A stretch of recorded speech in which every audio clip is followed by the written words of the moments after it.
Ferdinand Emmanuel Edralin Marcos Sr. was born on September 11, 1917 in Sarat, Ilocos Norte, and he is a member of a political party, Kilusang Bagong Lipunan.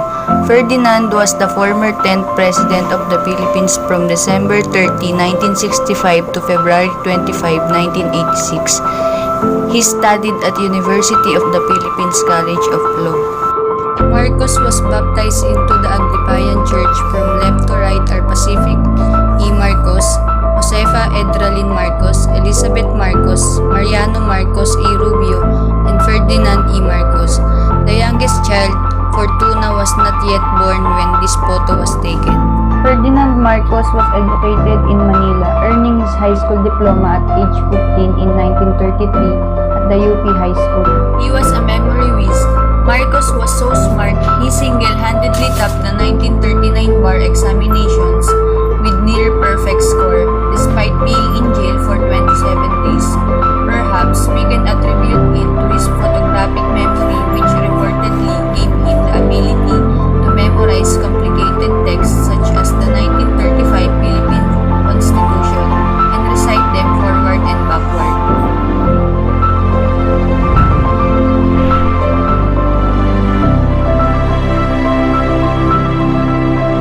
Ferdinand Marcos Sr. holds record as the highest pointer in bar exam. See for yourself. Former President Ferdinand Edralin Marcos Sr. holds the record for the highest bar exam score of all time in the country.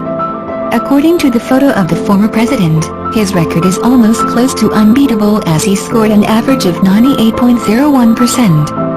Although on another report from Newsfeed, Supreme Court allegedly assumed that Marcos cheated during the examination, pushing them to recalibrate his score to 92.35%. Due to the recalibration, the official highest score went to a student of San Beda College, Florence Regalado, who scored 96.7%.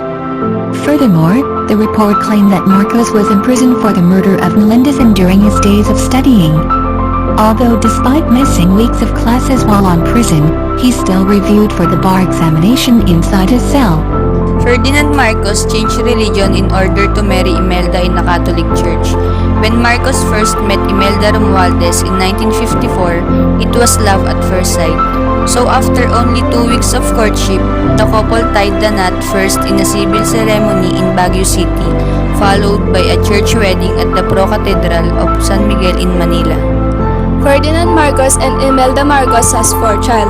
The first one is Bongbong Marcos, the second is Irene Marcos Araneta, the third is Amy Romualdez Marcos, and lastly, Maria Imelda Josepa Romualdez Marcos.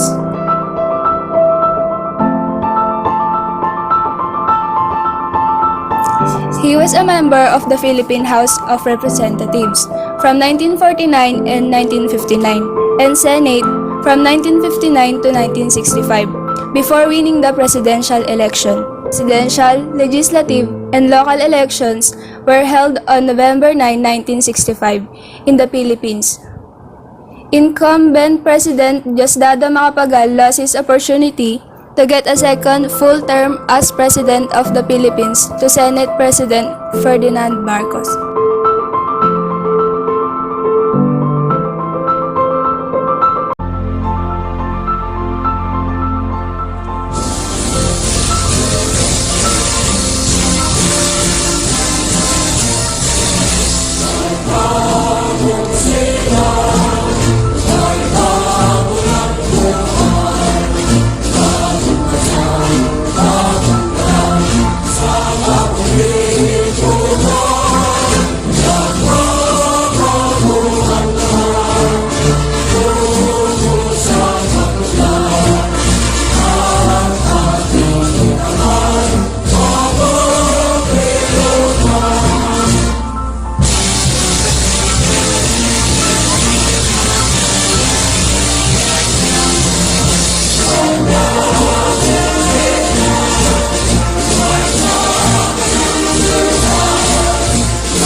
third SONA in 1968, Marcos claimed that the country became self-sufficient in rice and corn, therefore solving the chronic food shortage.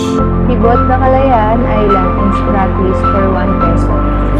Philippines' claim over the Spratlys started when Thomas Cloma landed at its biggest islands in 1956.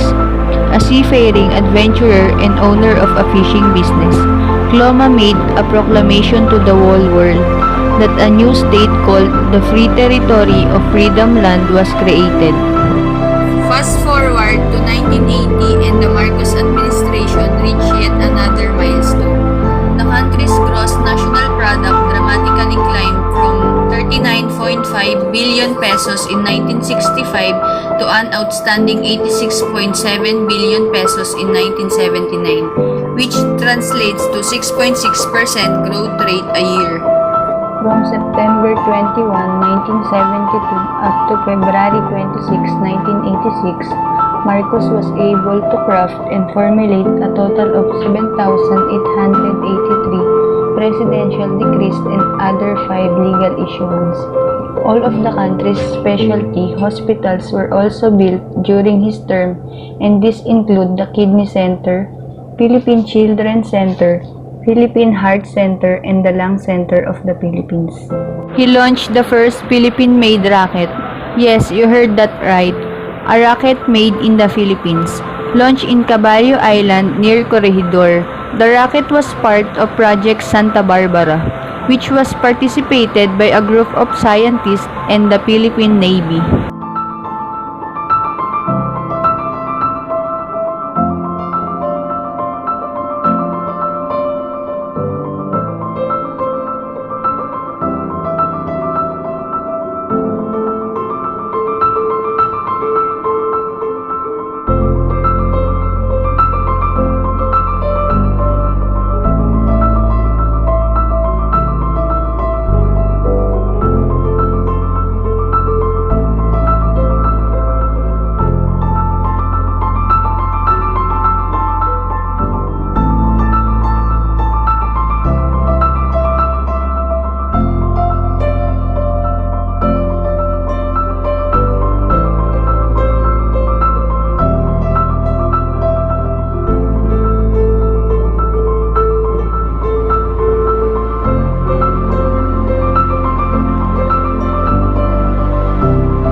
Ferdinand Marcos knew that the US secretly stored nuclear weapons in the country but never told anyone.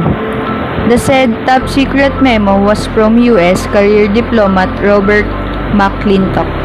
He informed then acting secretary of the US State Department that the storage of nuclear weapons would be covered by executive privilege and not divulged to the Symington Subcommittee on Overseas Commitments.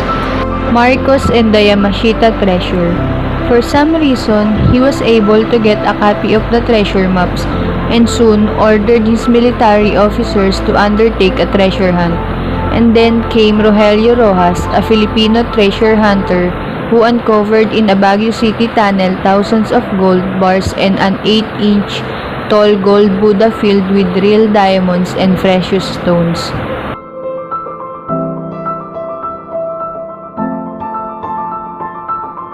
He reportedly wanted Ninoy to be his successor. In a special report published by the Philippine Daily Inquirer, It was revealed that Marcos considered Ninoy Aquino as the best prepared to be president among the politicians during that era.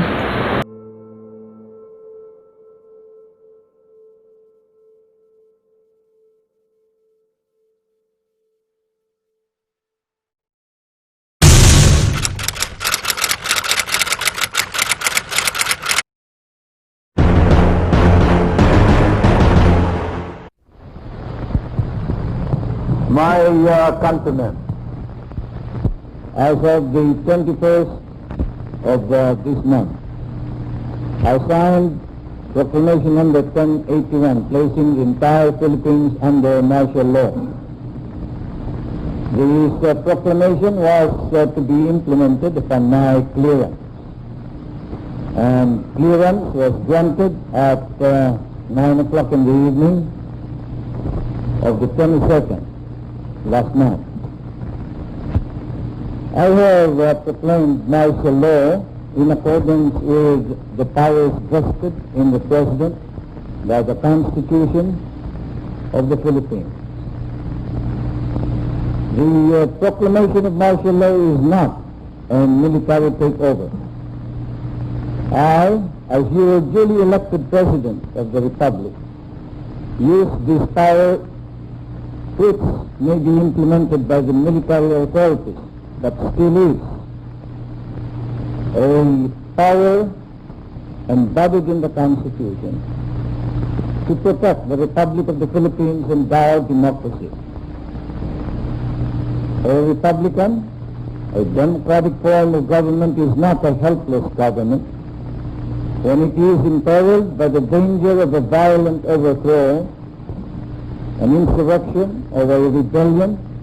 It has inherent and built-in powers wisely provided for under the Constitution. Such a danger confronts the Republic of the Philippines. Article 7, Section 10, Paragraph 2 of the Constitution provides, and I quote,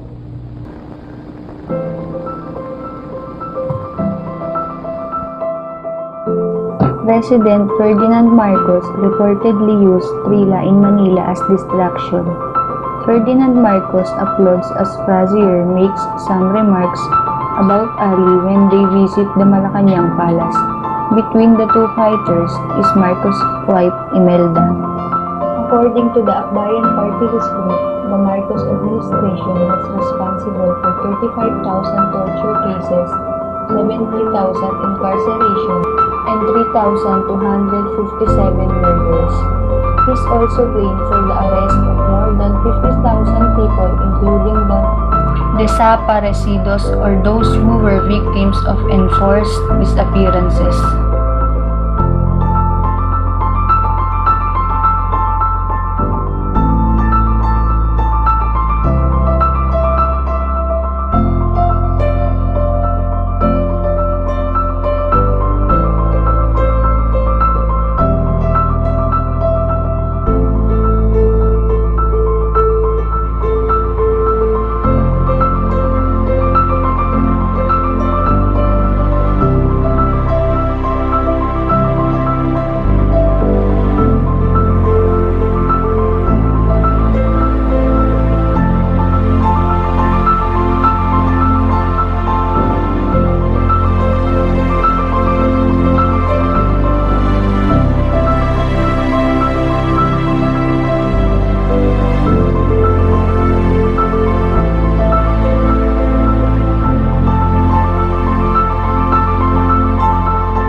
In 1975, there was a brewing revolution in the Philippines as a result of President Ferdinand Marcos' martial law declaration 3 years earlier. Rampant corruption, widespread poverty, and impending threats of insurgency were taking its toll on Marcos' new society. People would continue to lose trust in his dictatorship unless he find a diversionary tactic.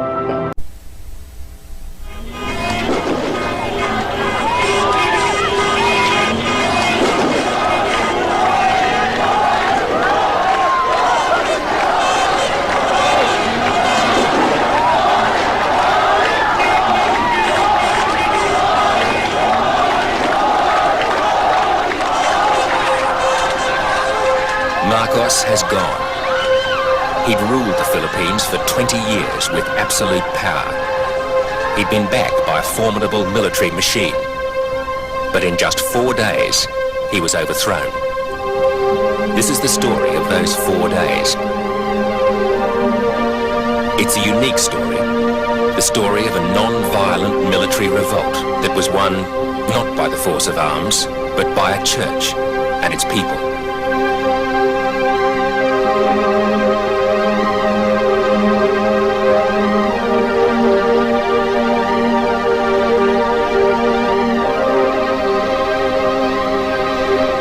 It began 2.5 years earlier at Manila Airport. In a matter of 3-4 minutes, it could be all over, you know.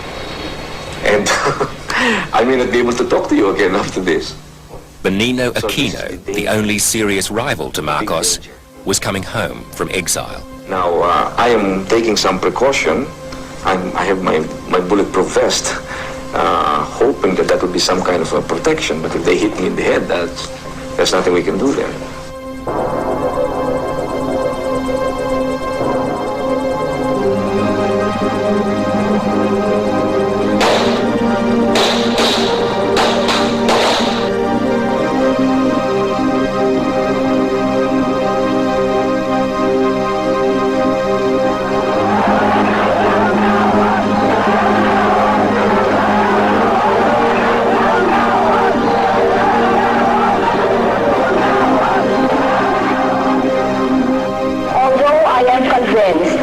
misguided elements in the military had a direct hand in the assassination of Ninoy, I am not prepared to condemn all 13,000 officers and the entire military establishment for a heinous crime committed by a handful of Mr. Marcos's most loyal henchmen.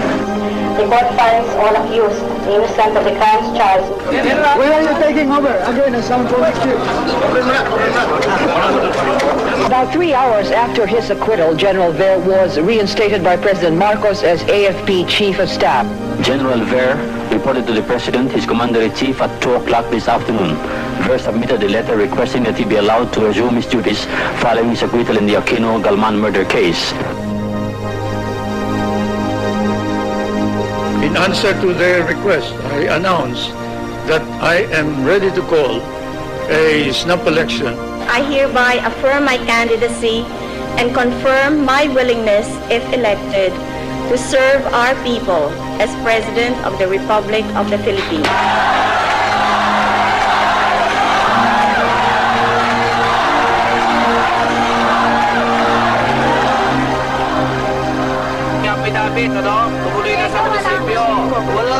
We tried to find our name in the precinct number we are supposed to be listed, but we could not find our name. It seems like they just don't want people to vote.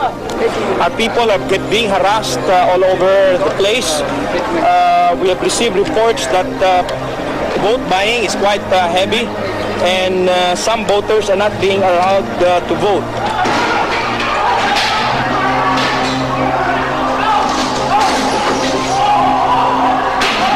Somebody whacked him on the head.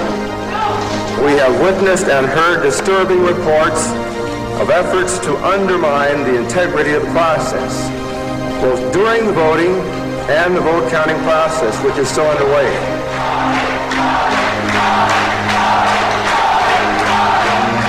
Serious charges have been made in regard to the tabulation system.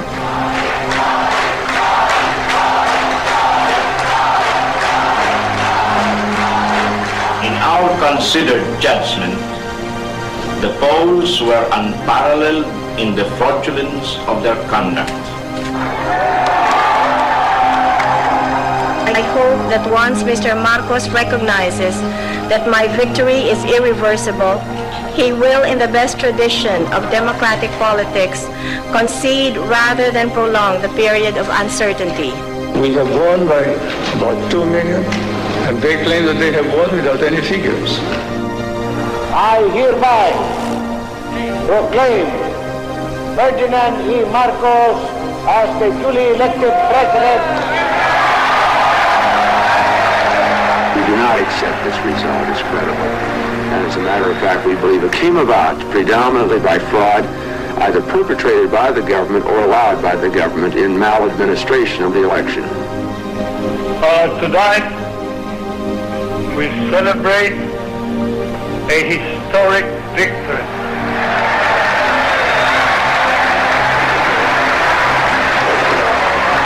It was a victory that would be short-lived. 1 week later, the revolt began.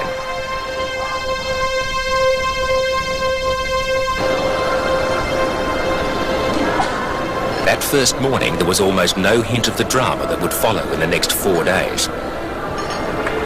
Defence Minister Juan Ponce Enrile was taking coffee as usual. He knew a group of young military officers loyal to him was planning to stage a coup that night. He didn't know some of them had been arrested the night before, and that his name was on the list. He would take a phone call here alerting him to the danger he was in. They got the information from their contacts in the palace. We were going to be arrested that day. Meanwhile, in the Villa San Miguel, Cardinal Sin was meeting with the hierarchy of the Catholic Church. They were to play an important role in what would happen later that day. We were continuously having a meeting here because we foresee that there will be trouble. And 500 kilometers away, Cory Aquino was in Cebu. She'd begun a long campaign to boycott the Marcos regime. She had no idea then that in 4 days, she would be president of the Philippines. But she had been warned the night before. An Air Force captain came to see me and he said, you know, Mrs. Aquino, I really think you should cancel your trip to Cebu tomorrow. And I said, why? Well, we have it from very reliable sources that there will be a coup on Sunday at 2 in the morning is what he told me. And I said, oh no, not again. You know, I had been hearing things like this before. Colonel Gregorio Honasan was a key figure in what was to have happened that night. For more than 3 years, he'd been preparing a daring plan to stage a coup. The plan actually was to undertake a military operation. And my area of responsibility was Malacanang Palace. My mission was to attack the palace, occupy it, arrest the president and his family, and then neutralize General Ver. And Defense Minister Enrile was part of that plan. Yes, that's true. But some of the officers close to Marcos had plans of their own. Some of them did not even bother to keep it quiet. They were more or less hinting that if something should happen to the president, they would then make Mrs. Marcos as the successor to the president, to the presidency, and after a while take her out, and the country would be ruled by the group of General Ver. So we decided to make a plan of our own to counteract this plan. But their plan went wrong. That afternoon, Enrile and a few hundred military supporters took over defense headquarters in Camp Aguinaldo and prepared to defend themselves. The coup had become a mutiny. After lunch at about 2 o'clock, Colonel Honasan and 2 other gentlemen informed me that they got the information from their contacts in the palace that we were going to be arrested that day.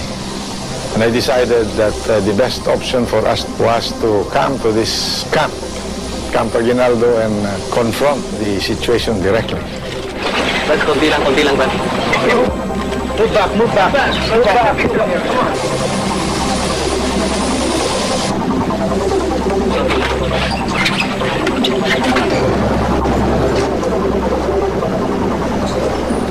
We'll stay here until we are all killed.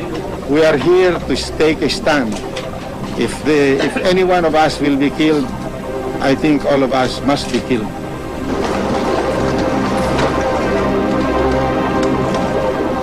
The question that I ask myself before I came before you is it worth living to serve a government that does not really represent the will of the people?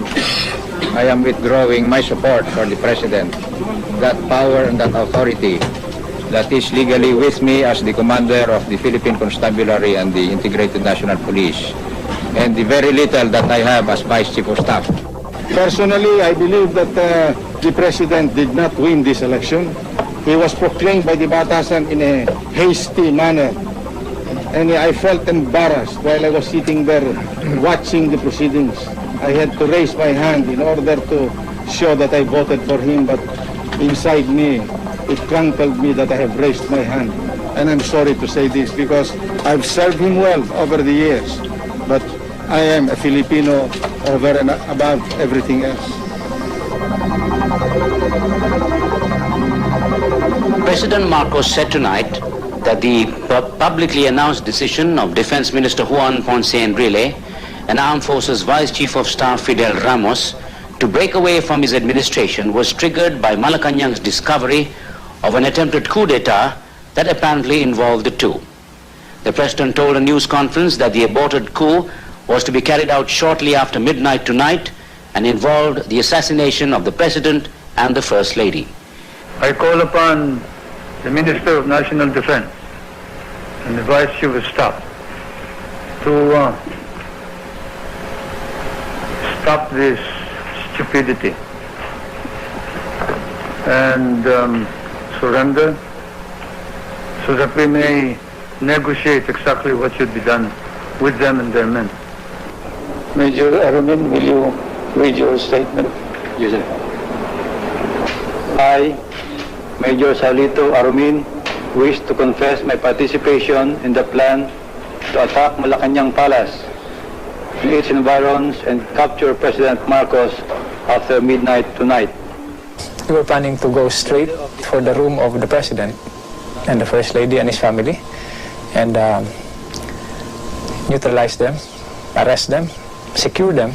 Now, we realized, of course, that the situation inside would be very, very fluid. There would come a time when we would have no control over the firefight that would take place should the security of the President decide to put up a fight. So we were also realistic in the sense that we could not control this. The President just might get hurt. They should now realize that we are in complete control of the situation. As I have said, if there were to be any fighting, it would be a bloody mess. It would mean possibly the liquidation of all the men who are now in that corner of Camp Aguinaldo. Ferdinand Marcos' last day in Malacanang. Here's a poignant portrait of a once powerful family shortly after Marcos took his oath of office as the re-elected president on February 25, 1986. For everyone outside the presidential palace, however, the victory was ashamed and the ceremony was just Marcos' last-minute attempt to stay in power. Ferdinand Marcos, ousted leader of Philippines, dies at 72 in exile. Ferdinand E. Marcos, who ruled the Philippines for 20 years until he was ousted in 1986, died in exile here at St. Francis Medical Center after a long battle with heart, lung, and kidney ailments.